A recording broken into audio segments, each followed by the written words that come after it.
Pertanyaanmu apa, El? Babi.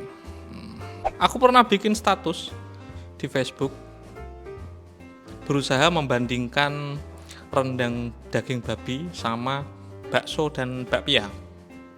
Banyak orang yang mengomentari, lebih banyak menghujat, dikira status yang aku bikin itu ndak apple to apple. Kalau kata teman-teman santri bilang itu kias mal farik. Padahal kalau misalnya dipikir lebih dalam, rendang daging babi sama bakpia dan bakso itu dua perkara yang sama. Kenapa respon masyarakat Indonesia dengan daging babi itu, rendang daging babi itu agak apa ya?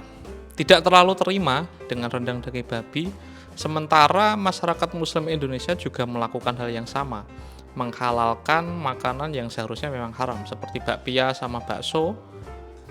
Dalam kata itu seharusnya daging, dan secara umum yang dipakai dan dikonsumsi dalam bakso dan bakpia itu adalah daging babi. Masyarakat Muslim Indonesia mengubahnya menjadi daging sapi. Itu yang menurutku perkara ini sama.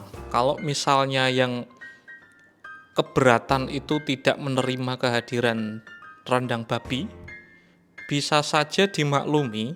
Tradisi orang Minang itu berkata, atau ideologi orang Minang itu adat basandi sarak basandi kitabullah. Tuh.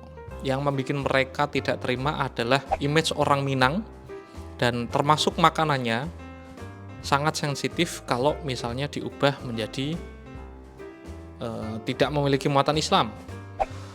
Statusku banyak yang mengomentari, sebenarnya statusku itu lebih tertuju kepada sikap polisi sih. Secara verbatim, seingatku bikin status itu seperti ini. Rasanya saya belum pernah mendengar ada ulama Cina yang mengundang pedagang muslim di sana ketika membuat restoran bakpia dan bakpao, namun isinya daging sapi, bukan daging babi. Tepat di sini aku bikin semacam respon bahwa akulturasi makanan adalah hal yang biasa, bisa jadi sensitif ketika makanan tersebut mewakili sebuah wilayah atau adat yang cukup kental dengan agama. Lantas apa yang seharusnya dilakukan ketika melihat hal seperti itu? Agak susah menjawab hal ini karena sudut pandang yang kita miliki kan berbeda. Orang yang pikirannya memaklumi dengan akulturasi budaya secara mutlak, halal menjadi haram, haram menjadi halal adalah perkara yang biasa, mungkin saja menerima rendang daging babi. Tapi bagi masyarakat muslim konservatif yang memegang teguh tradisi, termasuk makanannya ketika mewakili sebuah wilayah atau kultur yang sangat religius, rasanya keberatan mereka cukup bisa dimaklumi dan dimengerti.